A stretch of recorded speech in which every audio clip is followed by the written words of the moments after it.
தையிட்டி விகாரிகள் சட்டவிரோத கட்டடம் நிச்சயம் அகற்றப்படும் கஜேந்திரகுமார் அறிவிப்பு. முல்லையில் அரசு இயந்திரங்களால் அத்துமீறி தொடரும் காணி அபகரிப்பு, மக்கள் தெருவிலாயிருப்பது கேள்வி எழுப்பியோர் ரவிகரன் எம்பி. ஆனந்த் விஜயபாலவின் எம்பி பதவிக்கு எதிராக நடவடிக்கை. தமிழ் நாடாளுமன்ற உறுப்பினர்கள் உட்பட 7 பேருக்கு தடை உத்தரவு. கையெழுத்தியை இடிக்க வாரீர், வெளியான போலி செய்தி. மஹிந்தவின் உயிருக்கு அரசாங்கமே பொறுப்பு, கைவிரித்தது மொட்டு கட்சி. தேர்தல் ஆணைக்குழுவில் தொழில் வாய்ப்பு, பொதுமக்களுக்கு வெளியான முக்கிய அறிவித்தல். 285 கைதிகளுக்கு சிறப்பு பொது மன்னிப்பு. தமிழீழ விடுதலை புலிகளின் தலைவரால் நேசிக்கப்பட்டவர் மாவை சேனாதிராஜா. தேசத்தின் தந்தையை நாம் இழந்திருக்கின்றோம், சிவஞானம் ஸ்ரீதரன் புகழாரம். டிஜிட்டல் கொடுப்பனவு முறை கவர்மெண்ட் பே திட்டம் பிப்ரவரி 7 ஆரம்பம். தொடர்வது விரிவான செய்திகள். தையிட்டி விகாரை என்பது சட்டவிரோதமான ஒரு கட்டிடமே. எனவே அதனை சட்ட ரீதியாக அரசாங்கமே அகற்ற வேண்டும் என பாராளுமன்ற உறுப்பினர் கஜேந்திரகுமார் பொன்னம்பலம் தெரிவித்துள்ளார். இன்று கொக்குவெளியில் உள்ள கட்சி அலுவலகத்தில் இடம்பெற்ற ஊடகவியலாளர் சந்திப்பில் அவர் இதனை தெரிவித்தார். இது ஒரு சட்டவிரோதம், இதுக்கு அனுமதி இல்லை என்று தெரிஞ்சு கொண்டும் இராணுவம் அதை தங்களுடைய அரசு பயங்கரவாத செயல்பாடுகள் அடிப்படையில் அவர்கள் இதை கட்டியிருக்கிறார்கள். ஆகவே அது மட்டுமல்லாமல் இந்த அதிஉயர் பாதுகாப்பு வலயங்கள் என்று சொல்லக்கூடிய இடங்களிலே பல இடங்களிலே தனியாருடைய காணிகளில் சின்ன சின்ன புத்த விகாரைகள், சிலைகள் போன்ற எத்தனையோ விஷயங்கள் கட்டப்பட்டிருக்கு. அதுகள் அனைத்துக்கும் கொடுத்திருக்கிற உத்தரவாதம் அந்த காணிகள் மீளவும் மக்களிடம் வழங்கப்படுகின்ற பொழுது அதெல்லாம் அகற்றப்பட வேண்டும். ஆகவே இது மதம் என்ற கோணத்தில் அகற்ற முடியாதுன்ற ஒரு காரணம் எதுவும் இல்லை. மற்ற மதம் எந்தோட புத்த புரிமான் எல்லாத்தையும் விட்டு கொடுக்கணும் என்று சொல்கிறவர் வேறு யாருடைய ஒரு காணியை பறித்து தனக்கு ஒரு கோயில் ஒன்றை கட்ட சொல்லி எந்த ஒரு இடத்துல விரும்பி இருக்க மாட்டேன். அப்போ இதெல்லாம் சொல்கிறதெல்லாம் இந்த அரசு செய்கிற பட்ட மோசமான இனவாத செயல்பாடுகளை நியாயப்படுத்தி ஏதோ ஒரு வகையில் அரசிடம் இருந்து ஏதோ பெறுவதற்கு, சலுகையில் பெறுவதற்கும் அட்டிவரடிகளாக தொடர்ந்தும் இருப்பதற்குமான கருத்துக்களாக மட்டும்தான் இருக்கலாமே தவிர வேறு எதுவும் இல்லை. ஆளுநர் அவர்கள் தொடர்பான அவருடைய செயல்பாடுகள் தொடர்பாக உண்மையிலே வேலுநாயகம் அவர்கள் நாங்கள் கணிசமான மரியாதை வச்சிருக்கிற ஒரு நபர், தனிப்பட்ட நபர். அவர் உண்மையிலே அப்படிப்பட்ட கருத்துக்களை சொல்லியிருக்கக்கூடாது. ஏனென்றால் ஆளுநர் என்றது இன்றைக்கு மாகாண சபையில் கிடையாது. மாகாண சபையால் இயங்காத ஒரு நிலைமையில் தான் இருக்கு. ஆளுநர் என்ற பதவி ஜனாதிபதியினுடைய முழு தயவில் இருக்கிற ஒரு பதவி என்றது எல்லோருக்கும் தெரியும்.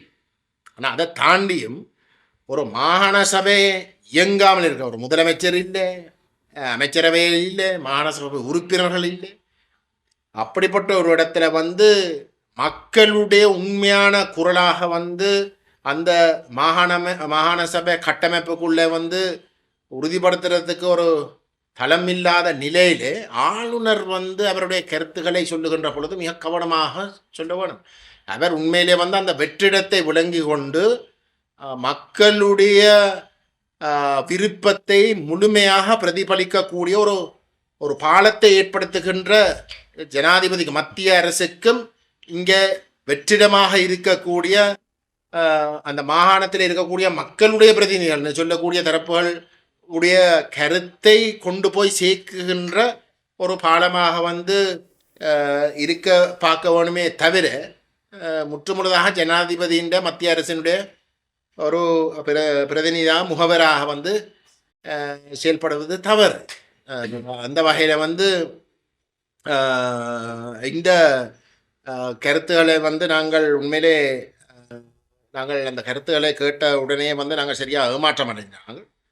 அது மட்டுமல்ல, இது ஒரு நல்ல உதாரணம். நாங்கள் ஆரம்பத்திலிருந்து சொல்லி கொண்ட வாரம் இந்த மாகாண சபை முறைமையில வந்து எந்த விதத்திலேயும் தமிழ் மக்களுக்கு விமோசனம் எட்டப்போவது இல்லை என்ற விஷயத்தை நாங்கள் தொடர்ச்சியாக சொல்லிக் கொண்டு வருகிறோம். இன்றைக்கு சட்டபூர்வமாக வந்து மாகாண சபையினுடைய அத்தனை அதிகாரம் வந்து இந்த ஜனாதிபதியால் நியமிக்கப்படுற ஆளுநர் என்ற பதவியில தான் தங்கியிருக்கு. அப்போ அப்படிப்பட்ட ஒரு நிலையிலே திரு வேதநாயகம் அவர்கள் வந்து ஒரு ஜிஏயாக இருக்கிற காலத்தில் வந்து இப்படிப்பட்ட கருத்தில் சொல்லவில்லை. ஏனென்றால் அவர் ஜிஏயாக இருக்கிற காலத்தில் வந்து அவர் தன்னுடைய திறமை, தன்னுடைய குவாலிஃபிகேஷன்ஸ் அதுகளில் இருந்து வந்து அந்த பதவிக்கு வந்தவர்கள். ஆனால் ஆளுநர் அப்படி இல்லை. ஆளுநர் பதவி முற்று முழுதாக ஜனாதிபதி விரும்புகிற தயவில், ஜனாதிபதியின் விருப்பத்தின் தயவில் வந்து பெறுகின்ற ஒரு பதவி.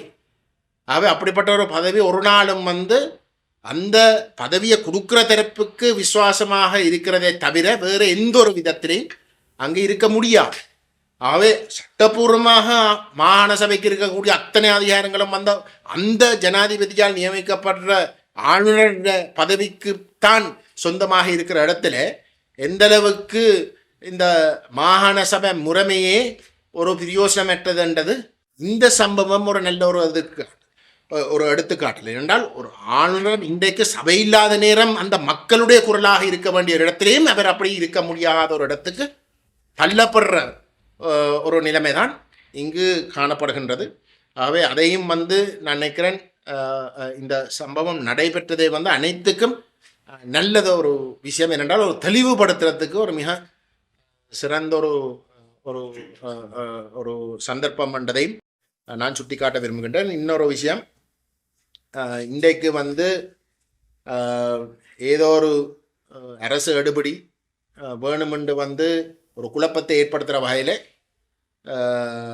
தமிழ் தேசிய மக்கள் முன்னணியின் ஏற்பாட்டில் விசேஷமாக என்னுடைய கோரிக்கைக்கு அமைவாக ஏதோ தையட்டி விகாரையை இடிப்பதற்கு எல்லாரும் அணிதிரள வேணும். என்னடி ஏதோ 8ஆம் தேதி அணிதிரள வேணும் என்ற ஏதோ உண்டு இந்த சோஷியல் மீடியாவில் வந்து பரவதாக வந்து நான் கேள்விப்பட்ட உடனே வந்து யாரோ எனக்கு அனுப்பின இடத்துலையும் வந்து நான் என்னுடைய ஃபேஸ்புக் பதிவில் வந்து அது ஃபேக் நியூஸாக வந்து நான் பதிவு செய்திருக்கேன். அதே மாதிரி எக்ஸ் இல்லாட்டி முன்னே காலத்தில் வந்து ட்விட்டர் என்று அறிமுகப்படுத்தப்படுகின்ற சோஷியல் மீடியாவிலும் வந்து அது மறுத்து அது ஒரு ஃபேக் நியூஸாக வந்து நான் பதிவு செய்திருக்கிறேன்.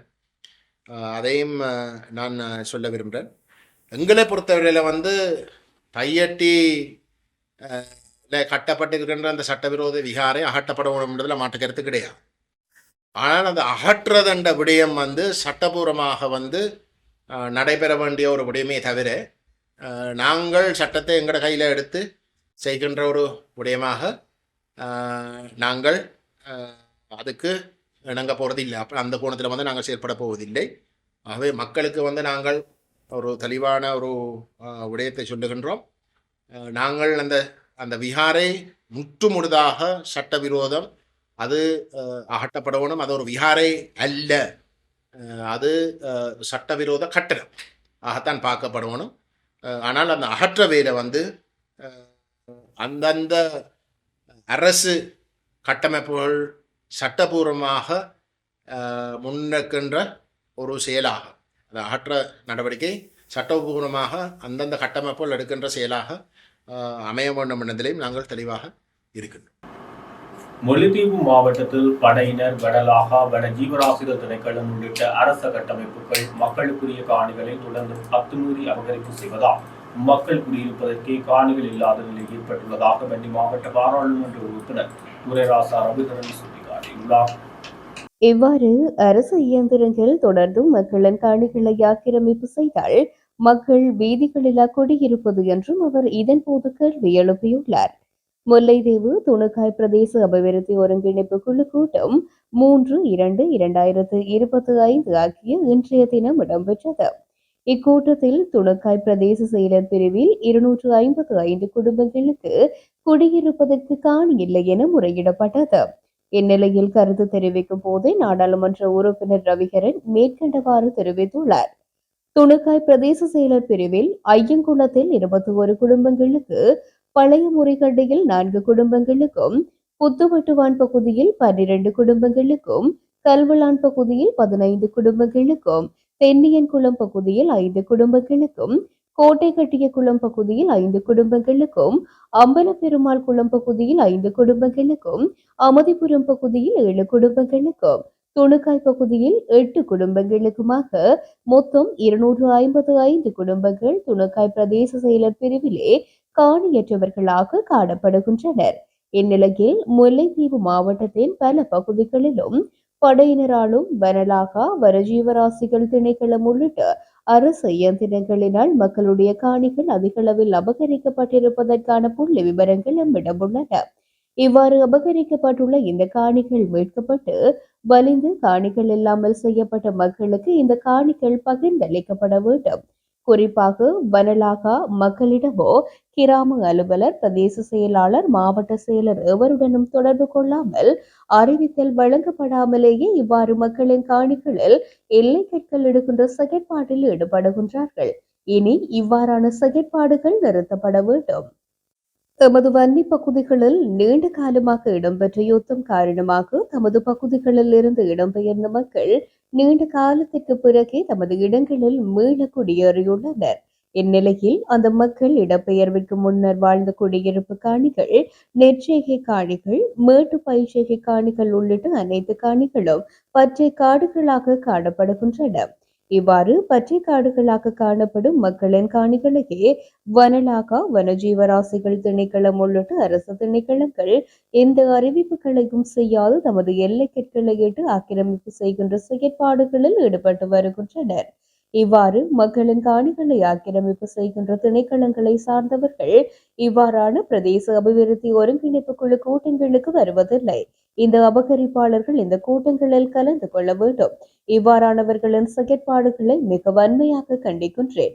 இவ்வாறான அபகரிப்பு செயற்பாடுகள் முல்லைத்தீவு மாவட்டத்தின் சகல பிரதேசங்களிலும் பாரிய பிரச்சனையாக காணப்படுகின்றன. எனவே இந்த விடயத்திற்கு மாவட்ட அபிவிருத்தி ஒருங்கிணைப்பு குழு கூட்டத்தில் முறையான நடவடிக்கை எடுக்கப்பட வேண்டும். ஏனெனில் முல்லைத்தீவு மாவட்டத்தில் 2009க்கு முன்னர் வனவள திணைக்களத்திடம் 2,22,600 ஏக்கர், 2009ஆம் ஆண்டிற்கு பின்னர் அடாவடித்தனமாக எமது மக்களின் காணிகளுக்கு எல்லைகளிட்டு 4,35,000 ஏக்கர் காணிகள் வனவள திணைக்களத்தின் கட்டுப்பாட்டில் உள்ளது.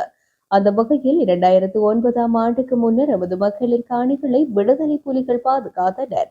அவ்வாறு எமது மக்களின் காணிகளை விடுதலை புலிகள் பாதுகாத்ததால் தான் எமது மக்கள் நிறைவாகவும் சிறப்பாகவும் வாழ்ந்தார்கள். நிலம் தான் எமது உரிமை, நிலம் இல்லையேல் எதுவும் இல்லை. அவ்வாறிருக்க எமது மக்களின் காணிகள் அனைத்தையும் அபகரிப்பு செய்தால் எமது மக்கள் காணியின்றி தெருவிலாய் இருப்பது என்றும் கேள்வி எழுப்பினர். பொது பாதுகாப்பு அமைச்சர் ஆனந்த விஜயபாலவின் பாராளுமன்ற உறுப்பினர் பதவியை ரத்து செய்ய கோரி மேல்முறையீட்டு நீதிமன்றத்தில் மனு தாக்கல் செய்யப்பட்டுள்ளது. ஸ்ரீலங்கா பொதுச்சிறு பெரமுனவின் நிர்வாக செயலாளர் ரேணுகா பெரேராவினால் இந்த மனு தாக்கல் செய்யப்பட்டுள்ளது. அமைச்சர் ஆனந்த விஜயபால, நாடாளுமன்ற செயலாளர் நாயகம் மற்றும் சட்டம் அதிபர் ஆகியோர் பிரதிவாதிகளாக குறிப்பிடப்பட்டுள்ளனர். நவம்பர் 18ஆம் தேதி ஜனாதிபதியால் ஆனந்த விஜயபால பொது பாதுகாப்பு அமைச்சராக நியமிக்கப்பட்டதாக மனுதாரர் சம்பந்தப்பட்ட மனுவில் குறிப்பிட்டுள்ளார். டிசம்பர் 10ஆம் தேதி வெளியிடப்பட்ட சண்டே டைம்ஸ் செய்தித்தாள் ஆனந்த விஜயபால ஜனாதிபதியின் தலைமை அதிகாரியாக நியமிக்கப்பட்டதாக செய்தி வெளியிட்டதாகவும் மனுவில் குறிப்பிடப்பட்டுள்ளது. இந்த விவகாரம் தொடர்பாக தகவல் அறியும் உரிமை சட்டத்தின் கீழ் பின்னர் கோரிக்கை விடுத்ததாகவும் அமைச்சர் ஆனந்த விஜயபால ஜனாதிபதியின் தலைமை அதிகாரியாக நியமிக்கப்பட்டதை உறுதிப்படுத்தியதாகவும் மனுதாரர் கூறினார். ஜனாதிபதியின் தலைமை பணியாளர் பதவி என்பது ஒரு அரசு பதவி என்றும், அதன்படி அமைச்சர் ஆனந்த விஜயபால அத்தகைய பதவியை வகிக்கும் அதே வேளையில் நாடாளுமன்ற உறுப்பினர் பதவியை வகிக்க தகுதியற்றவர் என்றும் மனுதாரர் சுட்டிக்காட்டியுள்ளார். அரசியலமைப்பின்படி அமைச்சர் ஆனந்த விஜயபால நாடாளுமன்றத்தில் பதவி வகிக்க தகுதியற்றவர் என்று தீர்ப்பளிக்கவும் அவரது பதவியை செல்லாததாக்கும் முடிவை எடுக்கவும் மனுதாரர் நீதிமன்றத்தை கோரியுள்ளார். மேலும் இந்த மனு விசாரிக்கப்பட்டு இறுதி முடிவு எடுக்கப்படும் வரை ஆனந்த விஜயபால நாடாளுமன்ற உறுப்பினராக அமரவும் நாடாளுமன்றத்தில் வாக்களிக்கவும் இடைக்கால தடை உத்தரவு பிறப்பிக்கப்பட வேண்டும் என்றும் மனுவில் கோரப்பட்டுள்ளது. மேலும் ஆனந்த விஜயபால பொது பாதுகாப்பு அமைச்சராக செயல்படுவதை தடுக்கும் இடைக்கால தடை உத்தரவை பிறப்பிக்க வேண்டும் என்றும் மனுவில் கோரப்பட்டுள்ளது. மஹிந்தவுக்கு தகுந்த வீட்டினை கட்டிக் கொடுக்க நாட்டு மக்கள் தயார் என முன்னாள் பாராளுமன்ற உறுப்பினர் லோகித வேகுண்டவர்தன தெரிவித்துள்ளார். மஹிந்த ராஜபக்ஷவை இந்த வீட்டிலிருந்து வெளியில் அனுப்பினால் நாட்டு மக்களிடம் ஒவ்வொரு ரூபாவாக வாங்கியேனும் நாங்கள் நாட்டை காத்த தலைவர் மஹிந்தவுக்கு வீடு ஒன்றினை கட்டிக் கொடுப்போம் என்றும் அவர் குறிப்பிட்டுள்ளார். நேற்றைய தினம் மஹிந்த ராஜபக்ஷவின் விஜயராமயவில் உள்ள இல்லத்திற்கு சென்று திரும்பும் போது ஊடகங்களுக்கு கருத்து தெரிவிக்கையிலேயே ரோஹித அபே குணவர்தன மேற்கண்டவாறு கூறினார். மேலும் கருத்து தெரிவித்த அவர் தான் மஹிந்தவின் நலன் விசாரிக்க வந்ததாகவும் மஹிந்த ராஜபக்ஷ என்பது ஒரு பெயரல்ல ஒரு நாமம் எனவும் குறிப்பிட்டார். அத்துடன் நாம் அச்சமடைய தேவையில்லை, குற்றம் இழைத்திருந்தால் தண்டனை வழங்குவதற்கான உரிமை உண்டு. ஆனால் அரசியல் குரோதங்களுடன் அரசியல் எதிர்த்தரப்பினர் நடத்திய அரசாங்கத்தின் ஆயுட்காலம் குறைவானது என்றும் அவர் சுட்டிக்காட்டினார். இதேவேளை ஏதோ ஒரு வகையில் மஹிந்த ராஜபக்ஷவிடம் அரசியல் ரீதியில் பழிவாங்க முயற்சிக்கும் போது அதனை அரசியல் அநாகரீகமாகவே நான் பார்க்கின்றேன் என்றும் ரோஹித அபேவர்தன மேலும் கூறினார். மட்டக்களப்பு தலைமை போலீஸ் பிரிவுக்குட்பட்ட பகுதியில் தேசிய சுதந்திர தினமான நாளை ஆர்ப்பாட்டங்கள் சட்டவிரோத செயற்பாடுகளில் ஈடுபடுவதை தடுப்பதற்காக 3 பாராளுமன்ற உறுப்பினர்கள் உட்பட 7 பேருக்கு தடை உத்தரவு பிறப்பிக்கப்பட்டுள்ளது. மட்டக்களப்பு தலைமையக போலீசாரினால் மாவட்ட நீதவான் நீதிமன்றில் இதற்கான தடை உத்தரவு பெறப்பட்டுள்ளது. இலங்கை குடியரசின் தேசிய தினம் 4/2/2025 அன்று கொண்டாடப்பட வேண்டியது என இலங்கை ஜனநாயக குடியரசின் அரசியலமைப்பில் 8வது சரத்தில் கூறப்பட்டுள்ளது. இந்த நிலையில் நாளை காந்தி பூங்காவில் நடைபெறவுள்ள சுதந்திர தின நிகழ்வினை பாதிக்கும் வகையிலான எந்த ஒரு ஆர்ப்பாட்டத்தினையோ எந்த ஒரு சட்டவிரோத செயற்பாடுகளையோ மட்டக்களப்பு நீதவான் நீதிமன்ற நியாயாதிக்கத்துக்குட்பட்ட எந்த ஒரு பகுதிகளிலும் மேற்கொள்ளக்கூடாதென குறித்த 7 பேரின் பெயர் குறிக்கப்பட்டு தடை உத்தரவு பெறப்பட்டுள்ளது. மட்டக்களப்பு மாவட்ட இலங்கை தமிழரசு கட்சி நாடாளுமன்ற உறுப்பினர்களான ராசானகியன், ஞா ஸ்ரீநேசன், ஸ்ரீநாத், வலிந்து காணாமலாக்கப்பட்ட உறவுகள் சங்கத்தின் தலைவர் அமலநாயகி, செயலாளர் சுகந்தினி, அரசு சார்பற்ற நிறுவனங்களின் ஒன்றியமான இணையத்தின் தலைவர் சிவயோகநாதன், சிவில் சமூக செயற்பாட்டாளர் செல்வகுமார் ஆகியோருக்கு இந்த தடை உத்தரவு பெறப்பட்டுள்ளது. வலிந்து காணாமல் ஆக்கப்பட்டவர்களுக்கான நீதி, தமிழர்களுக்கான உரிமையினை வலியுறுத்தி இலங்கையின் சுதந்திர தினத்தினை கரிநாளாக அனுஷ்டித்து வலிந்து காணாமல் ஆக்கப்பட்ட உறவுகளின் சங்கத்தினர் வடகிழக்கில் போராட்டத்துக்கு அழைப்பு விடுத்திருந்தனர். நாளைய தினம் மாபெரும் பேரணிக்கும் போராட்டத்துக்கும் மட்டக்களப்பில் அழைப்பு விடுக்கப்பட்டுள்ளதுடன் இதில் கிழக்கு மாகாணத்தின் 3 மாவட்டங்களில் வலிந்து காணாமல் ஆக்கப்பட்டவர்களின் உறவினர்கள் கலந்து கொள்வதாக உள்ளனர்.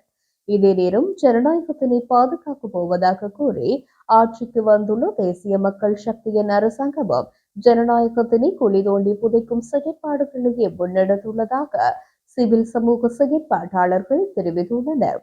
இந்த நாட்டில் ஒவ்வொரு பிரஜைகளுக்கும் தமது உரிமைக்காக போராடும் உரிமை இருக்கும் போது தமிழர்களுக்கு மட்டும் அந்த உரிமையினை மறுக்கும் செயற்பாடுகளையே இந்த நாட்டில் ஆட்சி அமைக்கும் அதிகாரிகள் முன்னெடுத்து வருவதாக குற்றம் சாட்டியுள்ளனர்.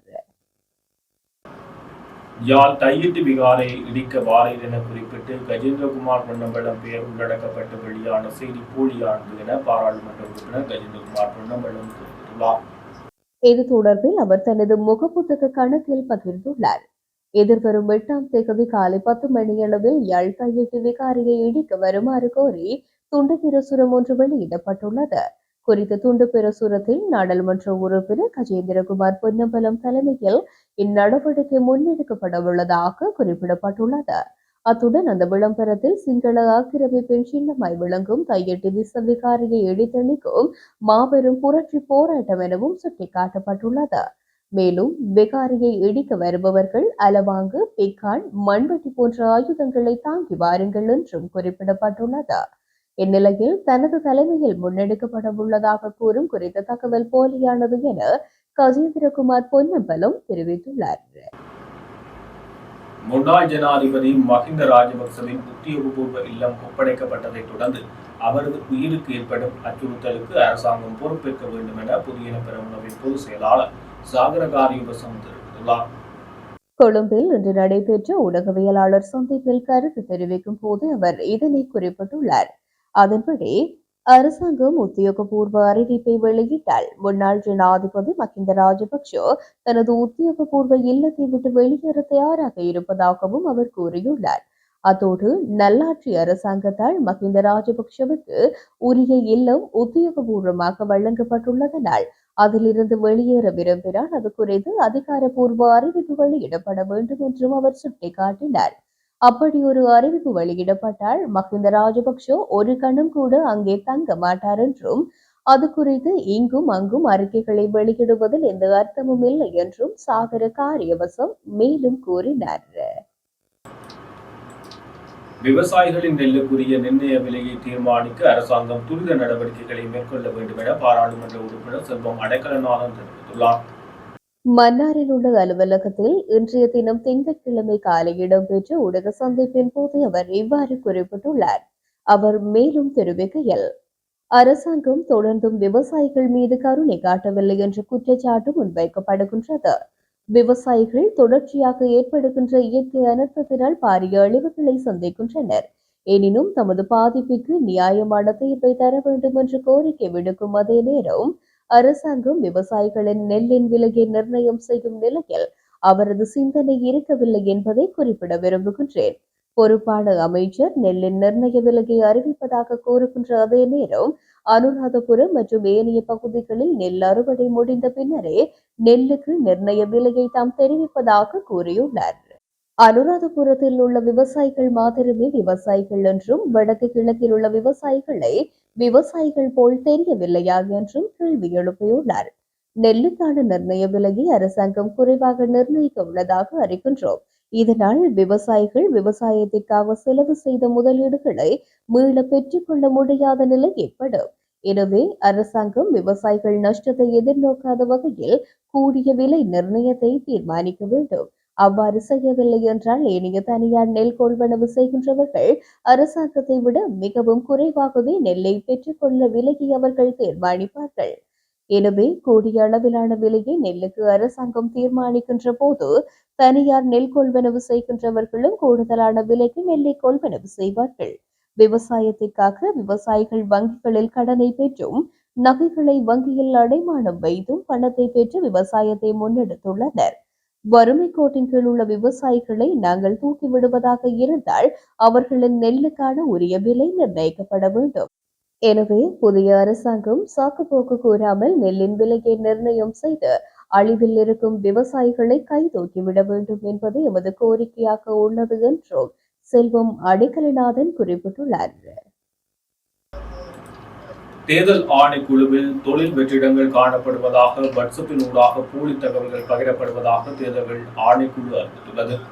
அவ்வாறு தொழில் வாய்ப்பை வழங்குதல், வெற்றிடங்களுக்கு ஆட்சேர்ப்பு செய்தல் தொடர்பில் தேர்தல் ஆணைக்குழுவினால் எந்த ஒரு அறிவிப்புகளும் வெளியிடப்படவில்லை என தேர்தல் ஆணைக்குழுவின் தவிசாளர் RAML ரத்நாயக்க கூறியுள்ளார். அத்துடன் வாட்ஸ்அப் ஊடாக பரவும் போலி தகவல் தொடர்பில் ஆராய்வதற்காக காவல்துறை கணனி குற்றத்தடுப்பு பிரிவில் முறைப்பாடு செய்யப்பட்டுள்ளதாகவும் குறிப்பிட்டுள்ளார். மேலும் தேர்தல் ஆணைக்குழுவில் தொழில் வெற்றிடங்கள் காணப்படுவதாக குறிப்பிடப்படும் லிங்குகளுக்குள் பிரவேசிக்கவோ அவற்றை பகிரவோ வேண்டாம் என தேர்தல் ஆணைக்குழுவின் தலைவர் பொதுமக்களை கேட்டுக் கொண்டுள்ளார். இலங்கையின் 77வது சுதந்திர தினத்தை முன்னிட்டு நாடளாவிய ரீதியில் கைதிகளுக்கு விடுதலை வழங்கப்பட உள்ளதாக அறிவிக்கப்பட்டுள்ளது. 77வது சுதந்திர தினத்தை முன்னிட்டு தண்டனை பெற்ற 285 கைதிகளுக்கு சிறப்பு பொது மன்னிப்பு வழங்கப்பட உள்ளதாக சிறைச்சாலைகள் திணைக்களம் தெரிவித்துள்ளது. 2025ஆம் ஆண்டின் முதல் 26 நாட்களுக்குள் 2 லட்சத்துக்கும் மேற்பட்ட சுற்றுலா பயணிகள் இலங்கைக்கு வருகை தந்துள்ளனர். இங்கிலாந்து, ஜெர்மனி, சீனா மற்றும் பிரான்ஸ் ஆகிய நாடுகளிலிருந்தும் கணிசமான எண்ணிக்கையிலான சுற்றுலா பயணிகளின் வருகை பதிவாகியுள்ளது. இந்த விடயம் இலங்கை சுற்றுலா மேம்பாட்டு ஆணையம் வெளியிட்ட சமீபத்திய புள்ளி விவரங்களில் குறிப்பிடப்பட்டுள்ளது. அறிக்கையில் மேலும் குறிப்பிடுகையில், ஜனவரி 26, 2025 வரை இலங்கைக்கு 2,12,838 சுற்றுலா பயணிகள் வருகை தந்திருக்கின்றார்கள். அதன்படி இந்த எண்ணிக்கை ஏற்கனவே கடந்த ஆண்டு ஜனவரியில் பதிவு செய்யப்பட்ட 2,08,253 வருகைகளை மிஞ்சியுள்ளது. இதற்கிடையில் ஜனவரி 2வது வாரத்தில் அதிகபட்ச சுற்றுலா பயணிகளின் வருகை பதிவாகியுள்ளது. மாதத்தின் 3வது வாரத்தில் 57,473 வருகைகளும், முதல் வாரத்தில் 54,853 சுற்றுலா பயணிகளும் நாட்டிற்கு வந்துள்ளனர். தமிழீழ விடுதலை புலிகளின் தலைவர் பிரபாகரனால் அதிகமாக நேசிக்கப்பட்ட ஒரு தலைவராக மாவை சேனாதிராசா உள்ளதாக போராளிகள் சார்பில் உரையாற்றி ஈஸ்வரன் தெரிவித்துள்ளார். குறித்த விடயத்தை நேற்றைய தினம் மறைந்த மாவை சேனாதிராஜாவின் இறுதி நிகழ்வில் கலந்து கொண்டு கருத்து தெரிவித்த போது அவர் குறிப்பிட்டுள்ளார். சுகையினம் காரணமாக கடந்த 28ஆம் தேதி யாழ் போதனா வைத்தியசாலையின் அதிதீவிர சிகிச்சை பிரிவில் அனுமதிக்கப்பட்ட மாவை சேனாதிராஜா 29ஆம் தேதி தன்னுடைய 82வது வயதில் உயிரிழந்த நிலையில் நேற்றைய தினம் அவரது இறுதி கிரிச்சைகள் இடம்பெற்றது. இந்த இறுதி கிரிச்சை நிகழ்வுகளுக்கு தமிழரசு கட்சியின் நாடாளுமன்ற உறுப்பினர் சிவஞானம் ஸ்ரீதரன் தலைமை தாங்கியிருந்ததுடன் இந்நிகழ்வில் அரசியல் தலைமைகள் மற்றும் கட்சி உறுப்பினர்கள் என பலர் கலந்து கொண்டு தமது கருத்துக்களை தெரிவித்திருந்தனர். இதில் தொடர்ந்து கருத்து தெரிவித்த ஈஸ்வரன், தலைவர் நேரடியாக சேனாதிராஜாவிடத்தில் தேர்தலில் போட்டியிடுவதற்காக கட்சியின் சின்னத்தை கோரியதோடு சேனாதிராஜா தலைமை தாங்குவதனால் அக்கட்சியின் மீது அதிகளவான நம்பிக்கையும் கொண்டிருந்த நிலையில் அவ்விதமான அங்கீகாரங்களை தன்னகத்தை கொண்ட பெரும் தலைவர் சேனாதிராஜா என்று அவர் சுட்டிக்காட்டியிருந்தது குறிப்பிடத்தக்கது. தமிழீழ விடுதலைக்காக அர்ப்பணித்த எமது தேசத்தின் தந்தையை நாம் இழந்திருக்கின்றோம் என தமிழரசு கட்சியின் பாராளுமன்ற குழுக்களின் தலைவர் சிவஞானம் ஸ்ரீதரன் தெரிவித்துள்ளார். தன்னுடைய வாழ்க்கையின் நீண்ட நெடிய காலத்தினை தமிழ் தேசியத்துக்காகவும் மக்களுக்காகவும் அர்ப்பணித்த பெரும் தலைவராக சேனாதிராஜா இருக்கின்றார். சேனாதிராஜா வகுத்து கொண்ட தேசிய பாதை மிகவும் பெருமதியானது. அவருடைய பாதங்கள் படாத வடக்கு கிழக்கு பகுதிகளே கிடையாது. அவர் மக்களுக்காக ஆற்றிய பல தொண்டுகள் மிக முக்கியமானவை. தமிழ் தேசிய விடுதலைக்காக அர்ப்பணிப்புடன் செயற்பட்டு தமிழின விடுதலைக்காக அர்ப்பணித்து எமது தேசத்தின் தந்தையை நாம் இழந்திருக்கின்றோம். ஆகவே விடுதலை நோக்கி அவருடைய இலக்கில் நாம் அனைவரும் ஒன்றிணைந்து பயணிக்க வேண்டியது கட்டாயமாகின்றது என சிவஞானம் ஸ்ரீதரன் தெரிவித்துள்ளார். அரசு சேவைகளை டிஜிட்டல் மயமாக்குவதற்கான ஆரம்ப நடவடிக்கையாக ஜிஓவிபி திட்டத்தை அறிமுகப்படுத்த அரசாங்கம் நடவடிக்கை எடுத்துள்ளது. இதன் பூர்வாங்க நிகழ்வு பிப்ரவரி 7ஆம் தேதி ஜனாதிபதி அனுரகுமார திசாநாயக்க தலைமையில் நடைபெறவுள்ளது. பாதுகாப்பான மற்றும் வினைத்திறனான டிஜிட்டல் முறை மூலம் தடையின்றி கொடுக்கல் வாங்கல் செய்யக்கூடியவாறு இத்திட்டத்தினூடாக அரசு நிறுவனங்களுடனான கொடுக்கல் வாங்கல்களை சீரமைத்து நவீனமயப்படுத்த எதிர்பார்க்கப்படுகின்றது. பொதுமக்களின் எதிர்ப்புக்கு மத்தியில் இலங்கையின் வடக்கு மாகாணத்தின் மன்னார் தீவில் லட்சக்கணக்கான தொன் கனிய மணலை அகழும் முயற்சியில் ஈடுபட்டுள்ள சர்வதேச நிறுவனங்கள் முன்னாள் ராணுவ உறுப்பினர்களை பணிக்கு அமர்த்தி உள்ளூர் ஏழை மக்களை ஒடுக்கி வருவதை சுற்றுச்சூழல் அமைப்பு ஒன்று அம்பலப்படுத்தியுள்ளது. இந்த நிறுவனங்களுடன் தொடர்புடையவர்கள் தற்போது பணியில் இல்லாத ராணுவ அதிகாரிகள் உட்பட ஓரளவு அதிகாரத்தை பயன்படுத்தக்கூடியவர்கள். இதன் மூலம் ஏழை அப்பாவி மக்கள் பெரிதும் பாதிக்கப்படுகின்றனர். பணத்திற்காக பாதாள உலகத்தினருக்காக கொலைகளை செய்பவர்கள் ராணுவத்தில் இருப்பதாக ஆயுத படைகளின் தலைமை தளபதியான ஜனாதிபதி அறிவித்து 10 நாட்களுக்குள் அரசு மற்றும் வெளிநாட்டு முதலீடுகளினால் மன்னார் தீவில் நடைமுறைப்படுத்தப்படும் அபிவிருத்தி திட்டங்களினால் உள்ளூர் மக்கள் படும் இன்னல்கள் தொடர்பில் மன்னார் பிரஜைகள் குழுவுடன் இடம்பெற்ற கலந்துரையாடலில் சுற்றாடல் நீதிக்கான கேந்திர நிலையத்தின் தலைவர் ஹேமந்த விதானகி இந்த விடயத்தை வெளிப்படுத்தியுள்ளார். 2023ஆம் ஆண்டு மன்னாரில் இடம்பெற்ற பல கொலைகள் தொடர்பில் இதுவரை கைது செய்யப்பட்டுள்ள 2 ராணுவத்தில் உள்ளவர்கள் என்றும் போலீசார் தெரிவித்துள்ளனர். மன்னார் தீவில் இலங்கை மின்சார சபையினால் நிர்மாணிக்கப்பட்டுள்ள மின் உற்பத்தி நிலையம் மற்றும் வீதி அபிவிருத்தி காரணமாக நிலப்பகுதி நீரில் மூழ்குவதனால் அப்பகுதி மக்கள் எவ்வாறு பாதிக்கப்படுகின்றனர் என்பதை ஹேமந்த விதானகே மன்னார் பிரஜைகள் குழுவுடன் புதன்கிழமை நடத்திய கூட்டு ஊடகவியலாளர் சந்திப்பில் தெளிவுபடுத்தினார். நாம் இதுவரை பார்த்தது என்னவென்றால் மன்னாரின் பெரும் பகுதி நீரால் நிரம்பியுள்ளது.